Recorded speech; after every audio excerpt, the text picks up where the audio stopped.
Alors aujourd'hui, on se donne rendez-vous au Vietnam pour Vietnam Journal de Don Lomax. On remonte aux années 60 à la guerre au Vietnam avec ce volume 4 du Vietnam Journal qui vient de sortir chez Delirium. Rassurez-vous, si vous n'avez pas suivi les trois premiers, ça ne vous empêchera pas de lire le quatrième.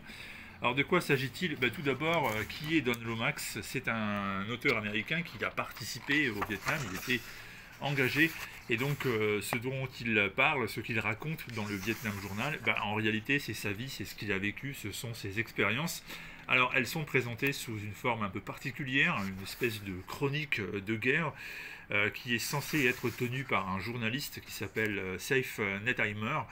En fait, il est là pour couvrir le conflit et contrairement à d'autres qui ont les fesses bien posées sur une chaise dans un bar à Saigon et qui répondent au téléphone pour recopier les comptes rendus de leurs envoyés, lui, il est vraiment sur le terrain, il est en compagnie des soldats, des jeunes engagés, et donc l'horreur, les combats, les morts, les guet-apens, tout ça, il le vit au quotidien, et c'est ça qu'il raconte. Donc en fait, nous avons l'histoire avec un H majuscule qui est présentée à travers des petites histoires H minuscules dans lesquelles on se prend finalement l'horreur, la réalité de la guerre du Vietnam en pleine figure.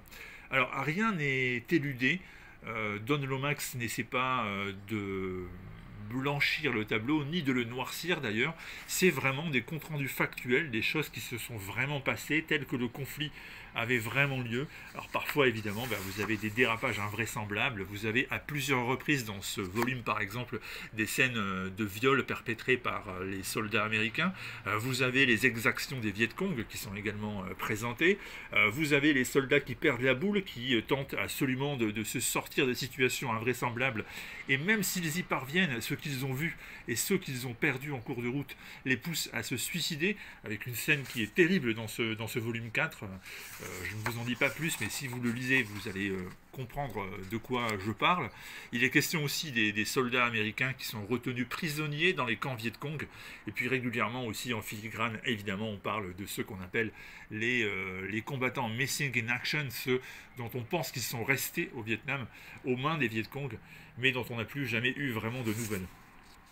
Voilà, donc ça c'est une œuvre très très bonne, je le dis parce que le péril principal quand on écrit ce genre de choses, c'est de prendre parti de manière trop flagrante ou bien de romancer de manière trop exagérée. Et ici, on est vraiment dans la suspension du jugement, comme il est juste que ce soit, parce que dans un conflit d'une telle ampleur, avec des exactions aussi inhumaines, le jugement moral de base n'a même plus lieu. On a affaire à une situation tellement inhumaine qu'on ne peut pas appliquer un raisonnement, une logique et donc des conclusions banales, normales, à une situation aussi anormale. C'est une grande réussite avec un trait, comme vous le constatez, extrêmement détaillé, riche en détails, beaucoup de narration également, il y a certaines planches qui sont très riches en dialogue, et c'est une chronique du Vietnam absolument splendide, aussi bien réaliste que poignante, que je vous recommande très très sincèrement. C'est sorti chez Delirium, alors vous le savez peut-être si vous êtes friand ou client régulier chez Delirium, mais vous avez droit en général à des bandes dessinées, à du comic book assez exigeant. Il n'y a pas vraiment de série hyper grand public, mais des choses pointues et magnifiques. En règle générale, c'est vraiment ça qui distingue cet éditeur. D'habitude, on a souvent du hardcover, là c'est du soft. C'est présenté donc sous cette forme-là. Et je répète, c'est une lecture qui est quasiment indispensable. Une fois qu'on rentre dedans, on est tout simplement pris, happé par ce qu'on lit. Et c'est superbe, vraiment. Donc c'est écrit par Don Lomax, c'est présenté chez Delirium, ça s'appelle le Vietnam Journal, c'est le volume 4, il est disponible en ce moment, mais vous pouvez évidemment assez facilement vous procurer les trois premiers, n'hésitez pas. Et nous on se donne rendez-vous très très vite pour d'autres vidéos ici même. Ciao.